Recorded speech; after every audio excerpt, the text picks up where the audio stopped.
ससुराल में बैठी सालू के लिए आज का दिन बहुत अलग है। उसकी थाली में वैसे ही आलू की सब्जी थी जो उसे बिल्कुल भी पसंद नहीं, लेकिन उसकी पसंद पूछने वाला कोई नहीं। खाना खाते खाते उसे अपनी माँ की याद आती है। आंसुओं से भीगी हुई पलकें और मायके की तड़पाती हुई यादों के साथ वह अपनी माँ को फ़ोन मिलाती है। माँ की आवाज़ आती है, हेलो सालू बेटा, कैसी हो?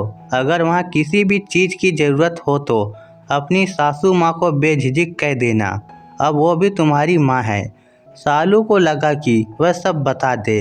जब वह अपनी पसंदीदा सब्जी बना रही थी तो सासू माँ ने कहा, बहू, यहाँ पर वैसा ही खाना बनेगा जैसा अब तक बनता आया है। तुम्हें भी सबकी पसंद के अनुसार ही खुद को ढालना होगा और फिर किसी न किसी बात पर ताने मारती रहती। लेकिन सालू ने खुद को संभालते हुए माँ से बात करके फ़ोन रख दिया। ऐसे ही समय निकलता गया।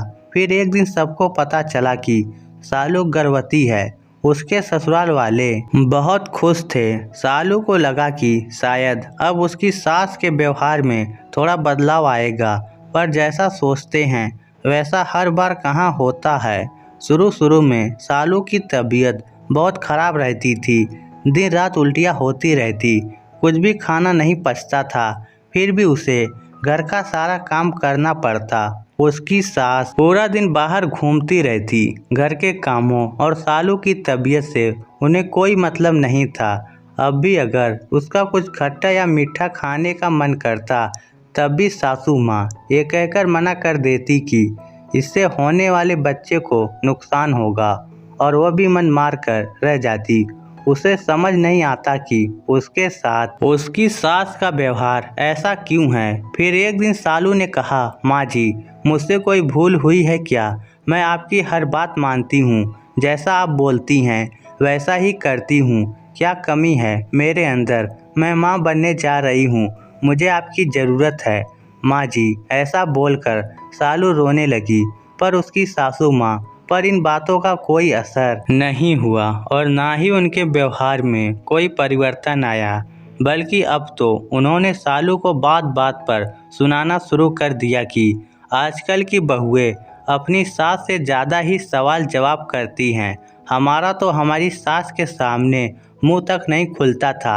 आखिर के कुछ महीनों में सालू को ज़्यादा भूख लगती। एक दिन खाना खाते समय सब्जी में से आती गरम मसाले की खुशबू उसे बर्दाश्त नहीं हुई और उसकी गंध से उसे उल्टी हो गई।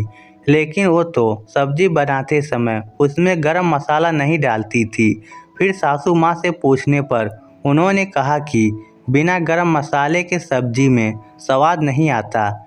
इस पर सालू ने कहा, माँ, मुझसे ये गंध बर्दाश्त नहीं होती। अगर आपको पसंद है तो आप मेरे लिए एक कटोरी सब्जी अलग से निकाल दें। इस बात पर सासू माँ गुस्से से कहने लगी, हमने भी बच्चे पैदा किए हैं, लेकिन तुम्हारी तरह नौटंकी नहीं की।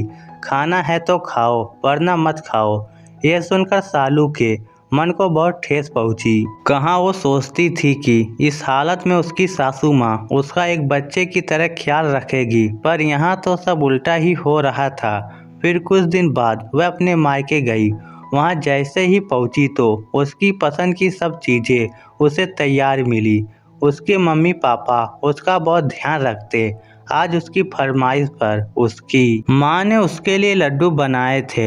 माँ ने उसके सिर पर प्यार से हाथ फेरते हुए कहा, ऐसे समय में कुछ अलग खाने का मन करता है, जो भी मन हो बोल देना, मैं बना दूंगी। अपनी माँ से इतना स्नेह पाकर सालू के मुंह से बरबस ही निकल जाता है कि काश मेरी सासू माँ भी मेरी माँ बन पाती।